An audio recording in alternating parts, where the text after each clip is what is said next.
Hey, are y'all liking, subscribing, and following the channels? The channel? Follow the Fanchers. Like and subscribe.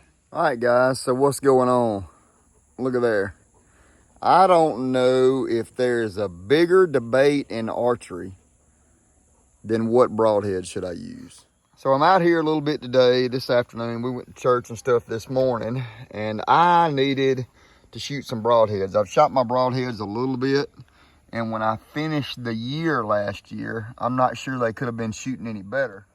But I just wanted to come out here and work on them a little bit and just shoot and see how they were doing. Now I would have to go back and look, but the last 6 or 7 bulls that I have killed have all been with that Ramcat broadhead right there, okay? This is the original Ramcat 3-blade, 100 grain fixed blade broadhead. And there's lots of cool stuff about this broadhead.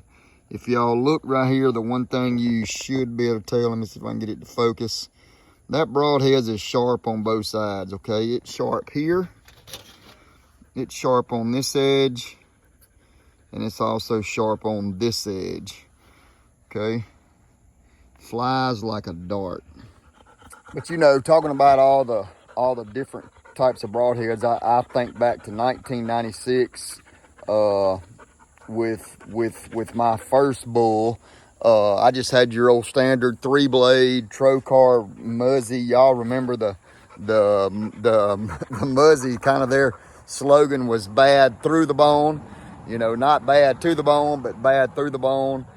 Coming up, we shot the old Bear broadheads, the Thunderhead 125s, the old Zawikis, lots and lots and lots of different broadheads. And I'm surprised after being in the industry for the last 16 years, and as all of you know, I'm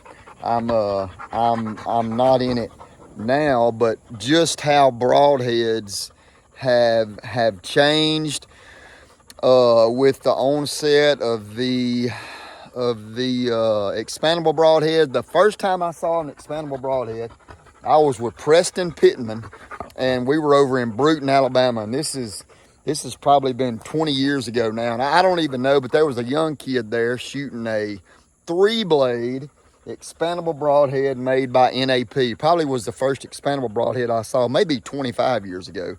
But man, he shot a couple of those little bitty does down there at Brunton on that land, and it was just devastating what those broadheads done. But we're not talking about deer on this video. We're talking about the broadheads I use for my elk trip and the broadheads that I've been using for the last 6 or 7 years. Now, there is not a doubt in my mind that for me, shooting 50 pounds, and even if I was shooting 60, 70 pounds, I'm just not going to go to the Rocky Mountains shooting that expandable broadhead. Do people do it? Yes, they do it all the time. There are a many of bulls taken every year by an expandable broadhead. It's just not something I do. I'm going to shoot a fixed blade broadhead 100% of the time with elk.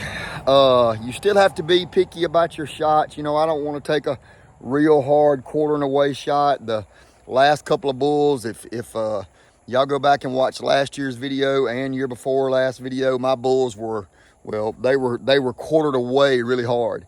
I hit them almost right in front of the hind quarter on one side, and they came out right behind the shoulder on the other side. That's with 50 pounds. So I have had really good luck. Now, I have to be careful, even, you know, especially shooting 50 pounds and shooting a fixed blade head. I can't just shoot a bull wherever I want to. The first bull I ever shot with that old Muzzy broadhead I was talking about, Dad and I, it's funny. We were in Meeker, Colorado, and called up this bull. You know, watched him come for, I don't know, when I first saw him, probably 70 yards or so, and he got to about 20. He was coming right to me, and I was shooting a Q2 XL, and I remember drawing, and that bull stopped just about at this angle right here, quartered to me hard, 11 steps. Okay, I put my pin right in front of his shoulder, never checked up, let it eat. Okay, bull didn't run 40 yards, piled up. I would have to be careful doing that now. But I was shooting a fixed blade broadhead. I don't remember where I saw my first Ramcat broadhead, but I knew when I saw it, I really liked the looks of it. Now, it is definitely not the perfect broadhead, but I'll tell you some of the things I like about it, and I'll even show you some of the dislikes. One thing I really like is the short ferrule, okay? And let me get a little pointer right here. When I talk about the ferrule, I'm talking about from right here to the tip, okay? That's super short, okay? Whenever something that's short, then it's really strong. If you look at some of your expandable broadheads, the ferrule, this is the insert, but the ferrule may be from right here to right here, and the blades go inside that ferrule, okay? Whenever something's that long, especially if it's aluminum, then it's weak, okay? This ferrule, really short, right here to right here, it's really strong. This is a stainless steel ferrule, okay? It's super short, super strong. If you look right there, this is hollow ground, and those airfoils make this thing fly like a NASA ship. I mean, it's unbelievable the aeroflight I get with these broadheads. Now, we go back to what I talked about earlier. I'm not shooting a lot of weight. I'm not shooting a lot of speed, about 257 feet a second. So, I don't have a lot of aeroflight. Most of the time when you're shooting lower poundages and low weight, you don't have to worry about these broadheads flying good, okay? They just don't. They're gonna fly really good. Now, I know some complaints have been the blades on these broadheads. Maybe they're a little weak. I'm not gonna say they're not. Have I had any break? No. Have I had a few bend? Yes. The fact that they're sharp on both sides. So first of all, I'll show you this. Y'all see the little set screw right there? That little bitty set screw? There's 3 of them in there. That's what holds those blades in there, okay? I got them loose right now to show you something. So you shoot them a little loose, and here's why. When they pull out of the target, they fold up. It's sharp on that side where my thumb is.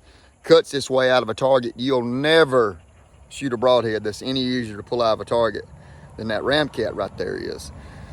Obviously, when I'm hunting, I have all 3 of those very, very tight.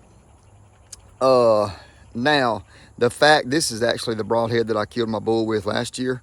It's actually the same blades, and these blades are not boogered up at all. The fact that they're sharp on the backside also, when that arrow is in that bull and it's moving around here, okay, doing damage, going in and coming out. For the last 4 or 5 years, I have shot this 400 spine blood sport evidence shaft. It's 400 spine. You can see right there, 1,000 straightness, 9.1 grains an inch.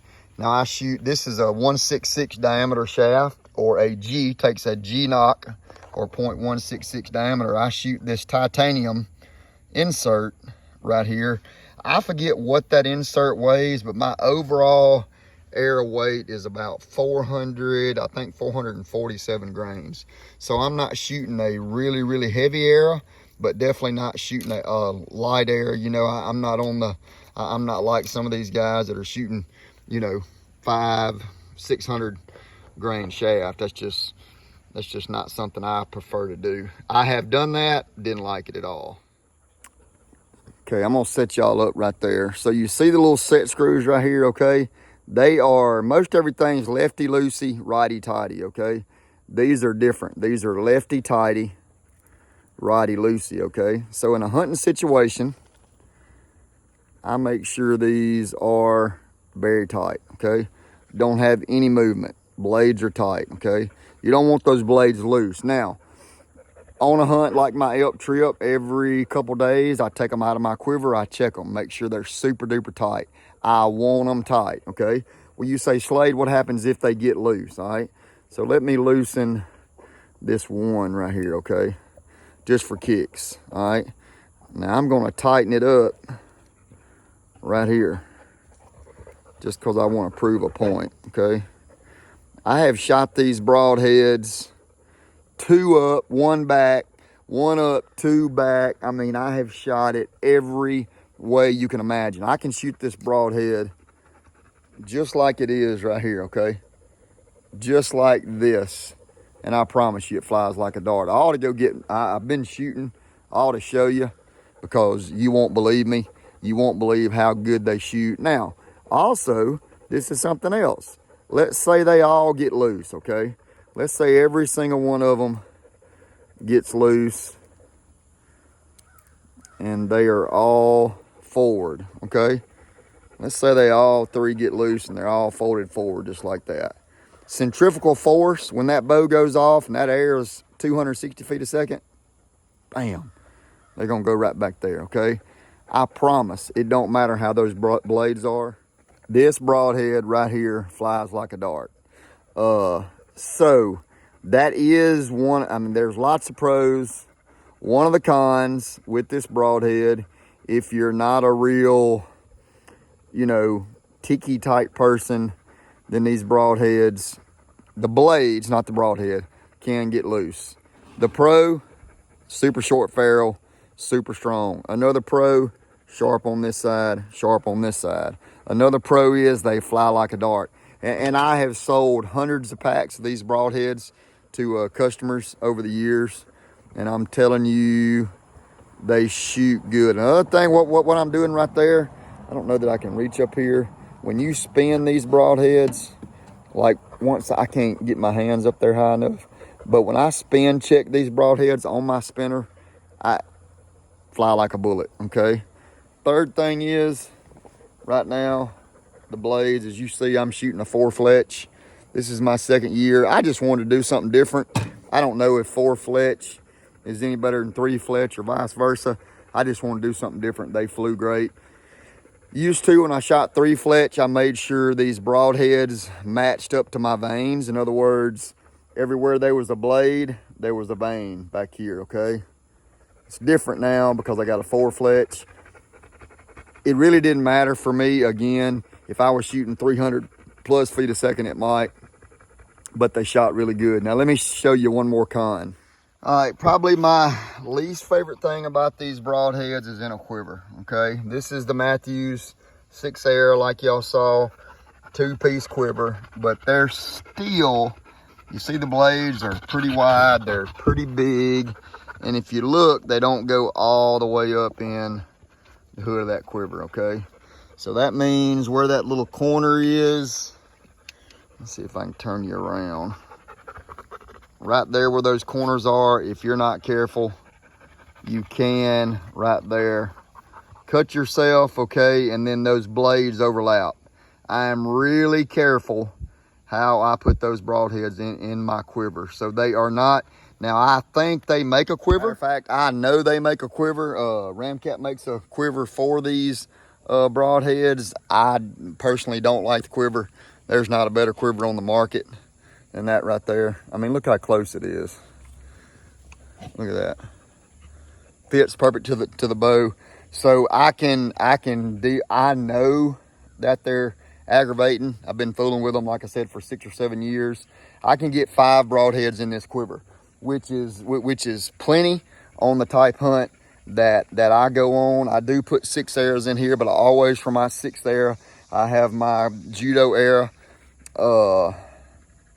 It has a judo tip on it with some little different prongs. Now, lots of you are going to see my bow set up this year, and just like every year, I'll have 5 arrows down through there, okay? And then my judo point will be turned around backwards, all right?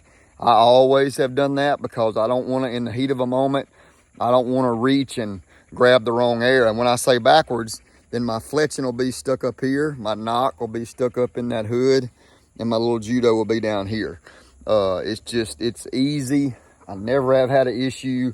You're not going to grab the wrong arrow doing that. So that's how I do it. Also, if you look on there, that's the number 4, okay?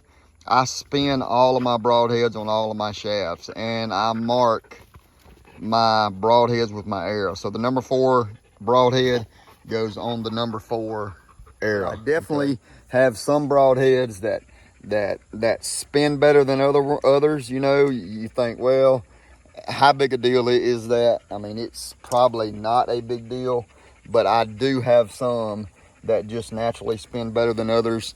And on my vanes, these are just practice arrows, but on my arrows I already have together, then I have ones marked on my vanes. I reach and get my arrows on the right side of my quiver, okay? So when I say that, I'll show you guys this, and everybody's different, but I'm holding my bow like this. My first arrow will always be right here, okay? Right there will always be my first arrow. 2, 3, 4, 5, 6. That's just what I do. Everybody reaches and grabs their arrows different, but that's where I prefer to grab them from. But anyway, lots of you have had lots of questions about my bows, about my arrows, about my broadheads. Pretty simple. I used to tinker a lot when I was at the bow shop, but once, I'll tell you this about me, once I find something that works, then that's pretty much what I'm gonna stick with. And this 1/66 evidence diameter arrow, my opinion, the small diameter arrow has made all the difference in the world in my penetration through my game. And I love that broadhead right there. Just works. It's good for me. So appreciate y'all following the Fanchers. God bless. Jesus saves. Hey, I don't know where we are. I may have one more video of getting packed, and then we're gonna be on the road. So y'all make sure you like, subscribe, and follow. See y'all. Thanks.